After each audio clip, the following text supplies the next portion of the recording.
Okay, next question start करते हैं। Solve the following सब क्वेश्चंस।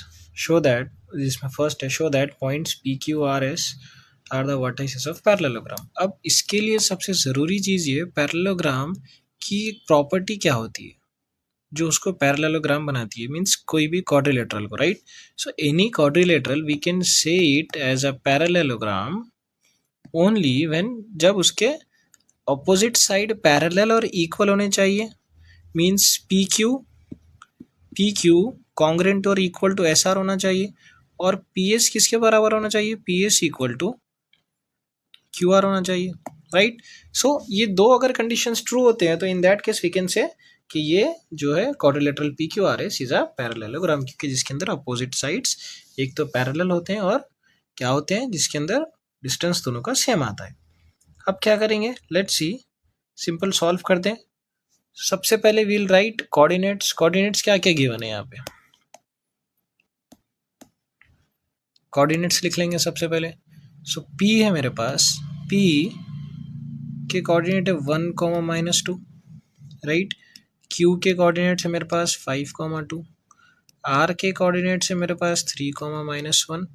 S के कोऑर्डिनेट है -1, -5। सो इसको लेट्स से x1 y1 बोलते हैं, इसको अपन बोलेंगे x2, y2। इसको let's say this is x3 y3, इसको x4 y4। इस टाइप के प्रॉब्लम्स बहुत आसान रहते, बस थोड़े से कैलकुलेशन अपने को सही से करना पड़ता। अब क्या करेंगे, simple by distance formula, by distance formula first will find distance of P Q कितना आ जाएगा, रूट ऑफ पी क्यू। सो ये आ जाएगा x2 - x1, so this is x2 - x1 का whole square plus y2 - y1 का होल स्क्वायर, राइट। अब ये कितना आएगा मेरा, रूट के नीचे 5 - 1 आप वैल्यूज वेरीफाई कर सकते, 5 - 1 सिंपल कैलकुलेशन से होल स्क्वायर प्लस 2 -2 आ जाएगा यहाँ पे इसका होल स्क्वायर। तो ये कितना देगा मुझे, रूट ऑफ, ये देगा 5 - 1 4 का स्क्वायर आ जाएगा, और ये 2 + 2 प्लस फिर से 4 का square, which is root of 16 + 16 हो रहा है।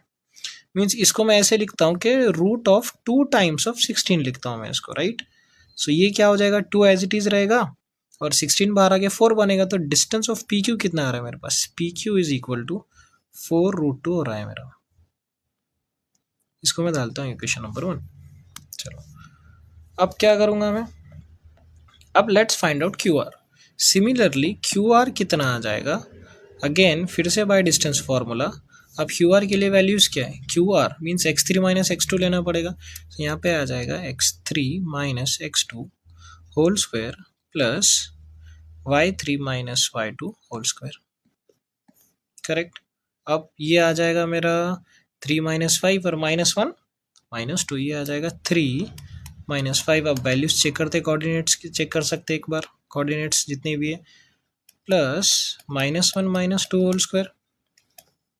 ये देखो यहाँ पे कोऑर्डिनेट्स गिवन है इसके, P Q R S, right. चलो तो यहाँ पे लिखते हैं 3 - 5 कितना आ जाएगा, -2, ये दे रहा है मुझे -2 का स्क्वायर प्लस -3 का स्क्वायर, और ये होगा 2 2 ज़ा मीन्स 4 + 9 होगा, which is root of 13। So Q R कितना आ गया मेरा, Q R equal to root of 13। इसको डालूंगा मैं इक्वेशन नंबर 2। अब फाइंड करते हैं आर एस। सो आर एस मेरा फिर से कितना आ जाएगा, आर एस यहाँ पे देखो, आर एस के लिए मुझे क्या करना पड़ेगा, x4 - x3 करना पड़ेगा, सिंपल। सो आर एस फाइंड आउट अगर मैं करूँगा, सो ये हो जाएगा मेरा x4 - x3 whole square plus y4 - y3 whole square, right. अब क्या होगा, x4 - x3 which is -1 - 3 whole square plus ये y4 कितना है मेरे पास, -5, फिर -1 आ जाएगा और इसका स्क्वायर आ जाएगा, राइट। सो ये देगा मुझे -3 -1 -4 का स्क्वायर, करेक्ट, प्लस ये कितना होगा, ये भी टोटल क्या हो जाएगा, -5 + 1 विच इज़ -4, इसका स्क्वायर, ये देगा मुझे अगेन फिर से 16 + 16, और इसको मैं फिर से ऐसे लिख सकता हूँ कि 2 टाइम्स ऑफ 16, क्योंकि 16 16 दो बार है, राइट। और एडिशन करना, या तो आप 32 लिख के भी कर सकते हैं, कोई इशू नहीं है, एक ही बात है।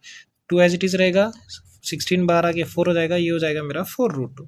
तो ये RS मेरा कितना आ रहा है, 4√2। ये होगा इक्वेशन नंबर 3।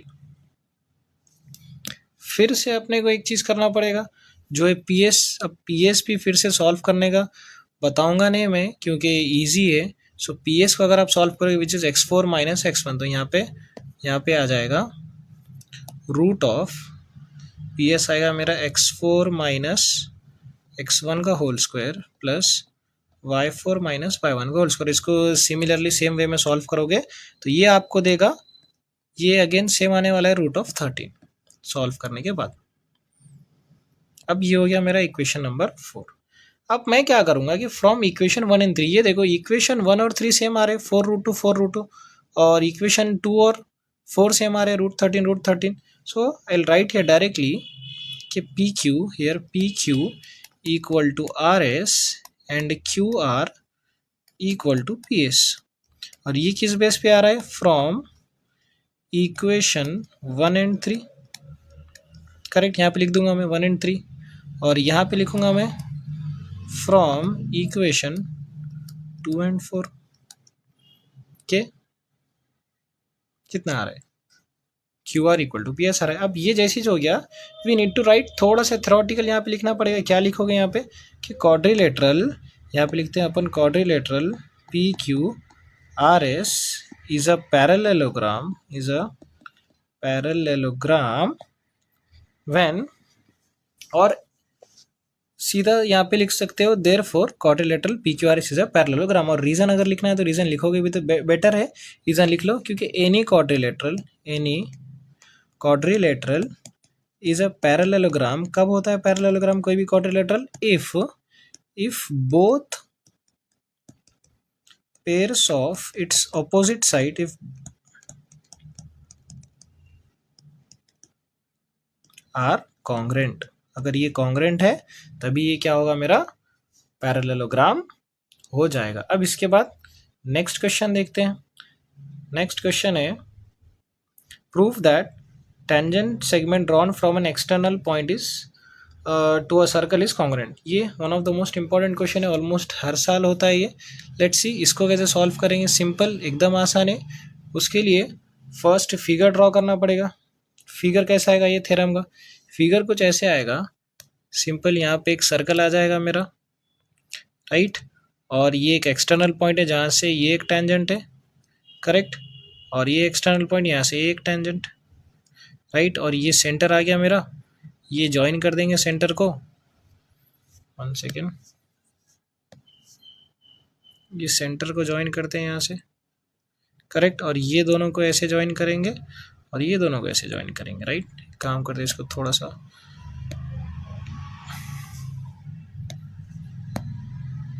वन सेकेंड, इसको थोड़ा सा साइज बड़ा कर देते हैं इसका, ठीक है।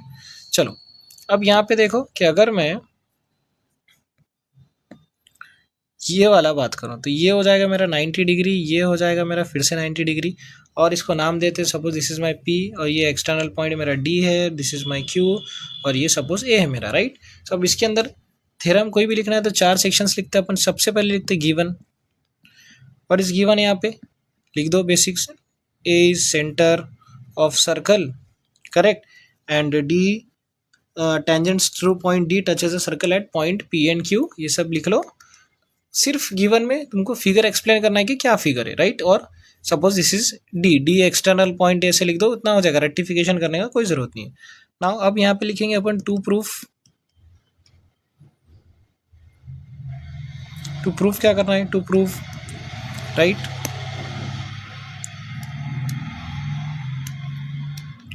टू प्रूफ क्या प्रूफ करना है अपने को, seg this is my DP, means ये वाला टेंजेंट एंड ये वाला लेंथ दोनों का सेम है, so seg DP congruent to seg DQ, this is what I need to proof.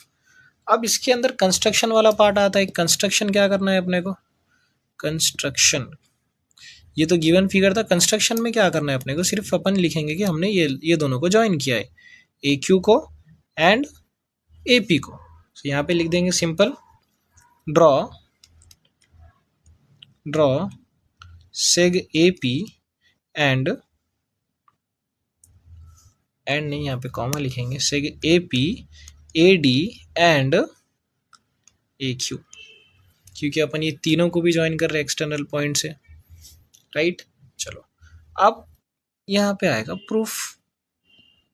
Proof क्या है? प्रूफ के लिए क्या कर रहे हैं अपन, सबसे पहले ये दो ट्राइंगल्स लेंगे, एक तो ये वाला ट्राइंगल आएगा, दूसरा ये वाला ट्राइंगल आएगा, सिंपल।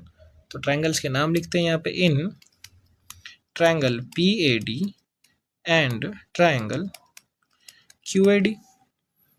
ये दो ट्राइंगल में देखो, सबसे पहले मैं ये बोल सकता हूँ कि पी ए, ये वाला डिस्टेंस और ये वाला डिस्टेंस सेम है, क्योंकि बोथ आर रेडियस, राइट।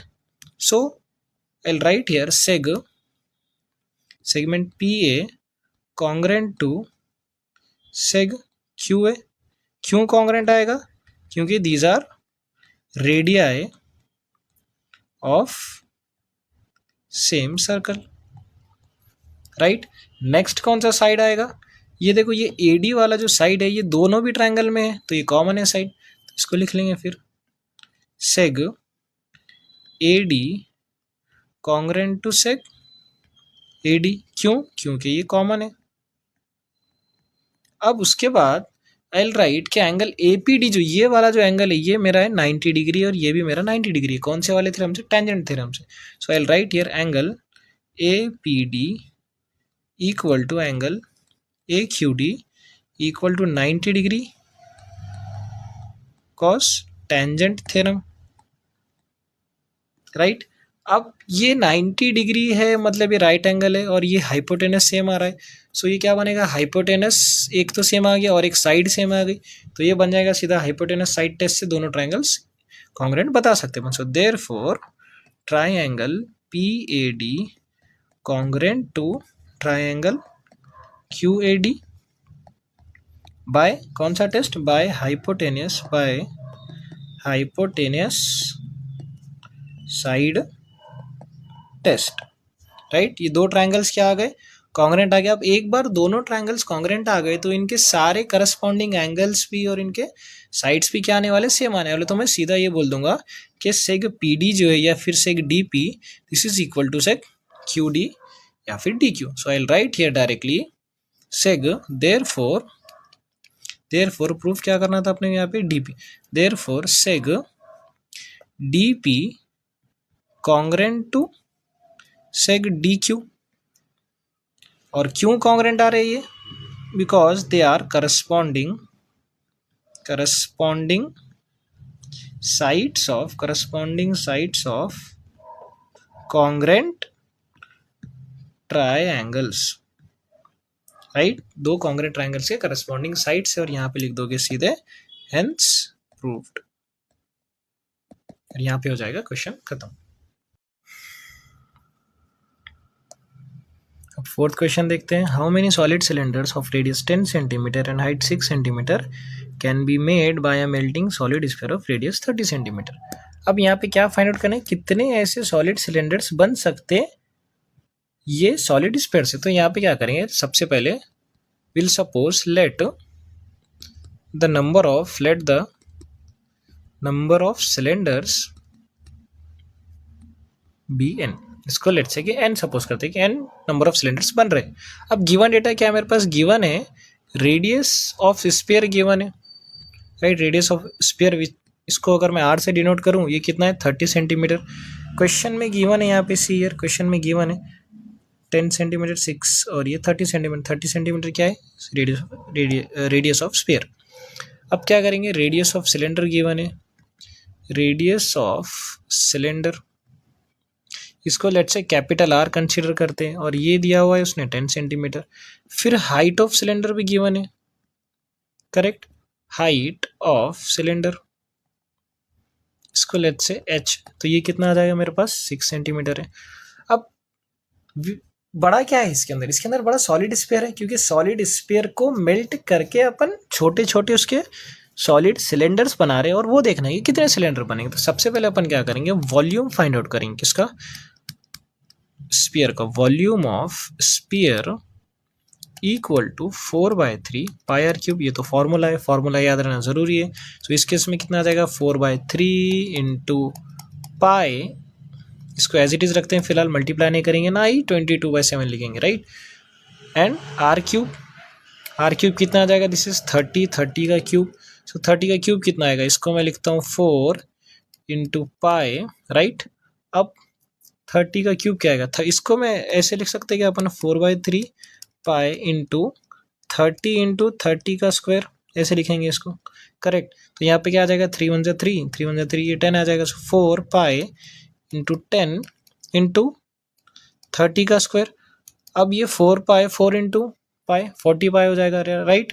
या फिर एज इट इज लिखते हैं इसको 4 पाई इंटू 30 का स्क्वायर कितना आएगा, 3 3 9 1 2 इंटू 10 आ जाएगा, राइट। सो ये मुझे देगा 4 इंटू 9000 पाई, 4 9 36। तो ये क्या आ गया मेरा फाइनली 36,000 पाई। इसको एज इट इज रखते हैं। अभी ये आ गया मेरा लेट्स से वी का वैल्यू, राइट। चलो वॉल्यूम ऑफ क्या आ गया मेरा, वॉल्यूम ऑफ स्फीयर। अब let's find out volume of cylinder कितना हो रहा है, कि अगर जो एक सिंगल छोटा सिलेंडर जो बनेगा उसका वॉल्यूम निकालते हैं। सो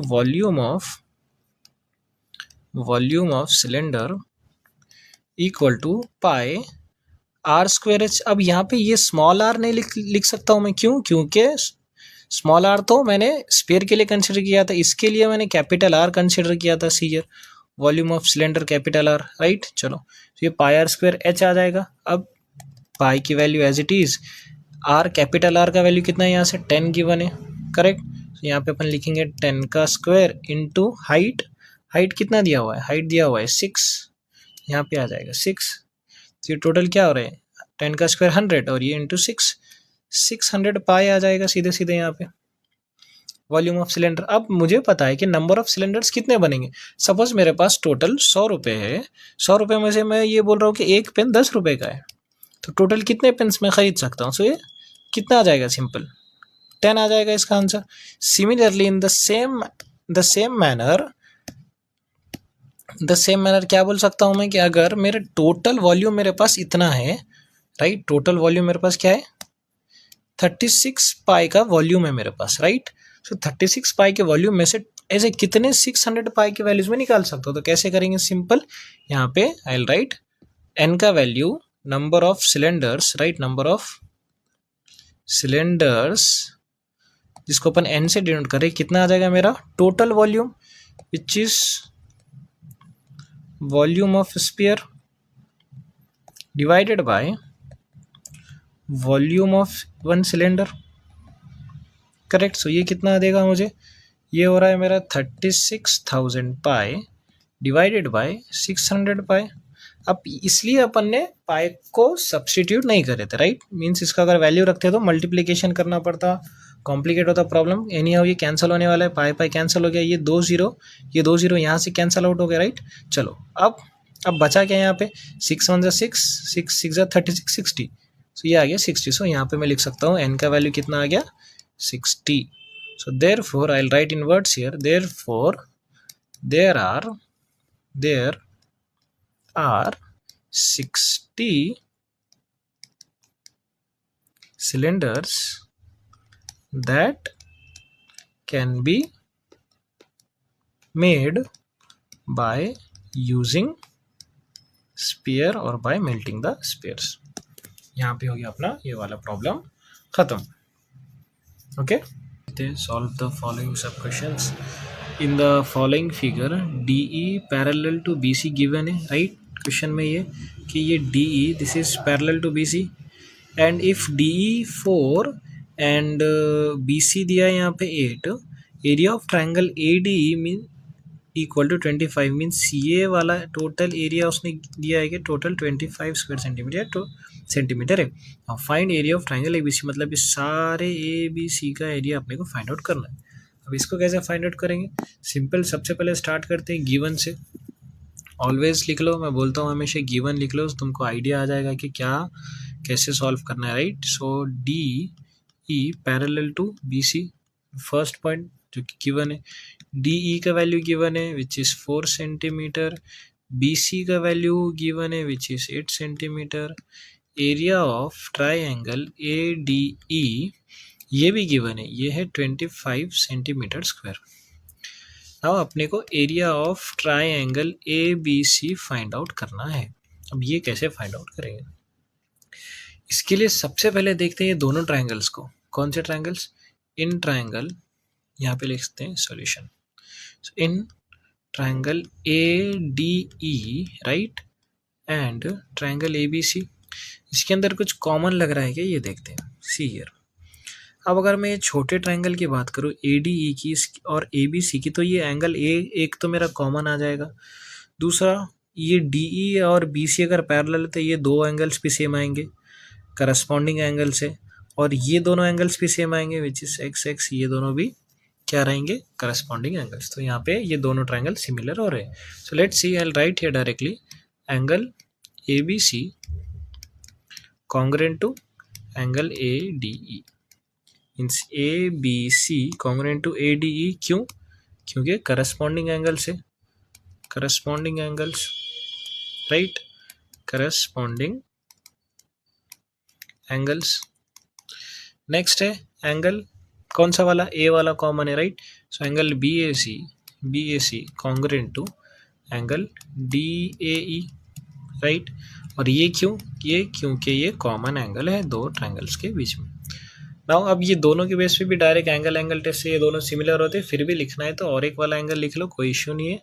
यहाँ पे लिखते हैं अपन, या फिर डायरेक्टली अपन बोल सकते हैं कि triangle A D E similar to triangle A B C, simple.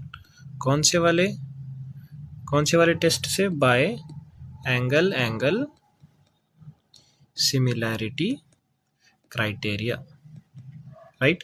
अब ये दो ट्रायंगल सिमिलर हो गए तो मतलब इनको मैं इक्वल रेशियो में लिख सकता हूँ। और इनको सिमिलर बताने का रीज़न क्या था, क्योंकि मेरे पास एक थ्योरम है जिसको अपन बोलते हैं by areas of similarity theorem right, ये अपन ने पढ़े थे। अब ये थ्योरम ये बोलता है कि अगर कोई दो ट्रायंगल सिमिलर है तो उनके एरियाज का रेशो क्या आएगा, area of triangle A D E divided by area of, one second, area of triangle क्या आ जाएगा यहाँ पे, ए बी सी। ये कितना आएगा, ये आएगा इनके जो करस्पॉन्डिंग साइड से, जो कि ये डी ई पैरेलल है बी सी के, तो ये आ जाएगा डी ई का स्क्वायर डिवाइडेड बाय इनके करस्पॉन्डिंग साइड के स्क्वायर का रेशो आएगा। So D E square divided by आ जाएगा मेरा बी सी स्क्वायर। अब ये तो गिवन है, सो गिवन क्या क्या है, area of triangle A D E given है 25 है यहाँ पे, और ये सारे गिवन वैल्यूज लिख लो, और डी ई 4 है, बी सी 8 है। तो यहाँ पे मैं लिखता हूँ 25 divided by area of triangle A B C कितना आ रहा है मेरे पास, इक्वल टू डी ई कितना है, डी ई है मेरे पास 4 का स्क्वायर, बी सी कितना है, बी सी है मेरे पास 8 8 का स्क्वायर। तो यहाँ पे कितना आ जाएगा, एरिया ऑफ ट्रायंगल को इधर भेजते हैं, ये सारों को इधर, बेसिकली पहले एक स्टेप लिख देंगे यहाँ पे, area of triangle A B C ये आ जाएगा 16 डिवाइडेड बाय 64। अब ये जैसे ही ये आया, इसको अपन क्या करेंगे, इसको इधर भेजो, इसको इधर भेजो, so 25 into 64 divided by 16 equal to area of triangle A B C. अब क्या करोगे, अब डिवाइड करो इसको, 16 1 16 16 4 से आ जाएगा आई गेस सिर्फ ये 64। तो यहाँ पे क्या बच रहा है मेरा, area of triangle A B C equal to आ जाएगा 25 into 4 which is 100 centimetre square. तो area of triangle A B C आ गया मेरे पास 100 सेंटीमीटर स्क्वायर। ये हो गया मेरा फर्स्ट बिट। अब सेकेंड बिट में क्या फाइंड आउट करना है मुझे, सेकेंड बिट में मुझे गिवन ये है मेरे पास कि D E is to B C, मतलब ये वैल्यू चेंज है, 3:5 का रेशो है। We need to find area of triangle A D E is to area of quadrilateral दिया है उसने डी बी सी। अब ये कैसे करेंगे भाई, मुझे इतना पता है कि ये ए डी ई और ए बी सी ये सिमिलर आ रहे, तो फिर से क्या करो, एक बार ये दो ट्रायंगल्स को सिमिलर बता दो। अब सिमिलर बता के यहाँ से फिर से लिख दो, मैं उतना सब लिखूंगा नहीं, ये वाला पार्ट एज इट इज़ लिख दो पूरा, ये वाला पार्ट यहाँ पे नीचे, यहाँ पे अपन डायरेक्टली लिखते हैं ये वाला इक्वेशन अपन डायरेक्टली लिखेंगे यहाँ पे, राइट, करेक्ट। तो यहाँ पे आ जाएगा मेरा एरिया ऑफ, अच्छा इसको मैं एक बार फ्रेश पेज पे लिख लेता हूँ, राइट, ठीक है। तो क्या आ रहा है मेरे पास, सबसे पहले area of, I will write here area of triangle ADE divided by area of triangle ABC, ये कितना आ रहा है, DE का स्क्वायर डिवाइडेड बाय BC का स्क्वायर। अब ये रेशो गिवन है, विच चीज़ इसको मैं ऐसे लिख सकता हूँ कि DE बाय BC का होल स्क्वायर, और ये तो गिवन है मेरे पास, राइट। नाउ ये मेरे पास गिवन है, अरे ये क्या आ रहा है, ओके ठीक है चलो। तो ये DE बाय BC मेरे पास गिवन है, सो इसको मैं लिख दूंगा 3/5, तो ये हो जाएगा मेरा 3/5 का होल स्क्वायर विच इज़ 3 का स्क्वायर डिवाइडेड बाय 5 का स्क्वायर, और ये होगा 3 3 ज़ा 9, 5 5 ज़ा 25। सो मेरे पास आ रहा है area of triangle ADE divided by area of triangle ABC, ये आ रहा है 9/25, करेक्ट है, राइट। अब क्या, अब नेक्स्ट कैसे सॉल्व करेंगे, तो थोड़ा सा सोचोगे अगर, सो इस एरिया ऑफ ट्रायंगल ABC को, तुमको नहीं लगता कि ये जो ABC है पूरा, ये पूरे ABC को मैं ADE प्लस ये वाले क्वाड्रिलेटरल के सम में लिख सकता हूँ, मीन्स यहाँ पे लिखूंगा मैं area of triangle ADE as it is रहेगा, नीचे ABC के बदले I will write here area of triangle ADE plus area of quadrilateral क्या आ जाएगा मेरा DBCE, करेक्ट। ये रेशो आ रहा है मेरा 9/25, क्योंकि मुझे पता है, राइट, यहाँ पे मुझे क्या पता है कि ये कितना आने वाला, ये दोनों का अगर मैं सम करूँ, ये दोनों का क्वाड्रिलेटरल ABC का और ये इसका, तो ये सम मुझे देने वाला है total area of triangle ABC, right. चलो अब क्या करेंगे, 25 को इधर मल्टीप्लाई करो, इसको इधर, तो ये आ जाएगा 25 times area of triangle ADE equal to 9 times ये सारा इंटायर थिंग, तो ये आएगा मेरा area of triangle ADE plus area of quadrilateral DBCE। अब मल्टीप्लाई कर दो, 25 times area of triangle ADE आ जाएगा 9 टाइम्स फिर से area of triangle ADE plus 9 times area of quadrilateral DBCE। अब ये वाले टर्म को इस साइड भेजो, तो ये हो जाएगा मेरा 25 minus 25 into area of triangle ADE minus 9 times area of triangle ADE, right, equal to क्या आ जाएगा, सिंपल ये बचेगा 9 टाइम्स एरिया ऑफ, इसको यहाँ पे लिखने का ज़रूरत नहीं है, 9 times area of quadrilateral DBCE। अब 25 माइनस 9 कितना होता है, 16 होता है, सो ये आ गया मेरा 16 टाइम्स एरिया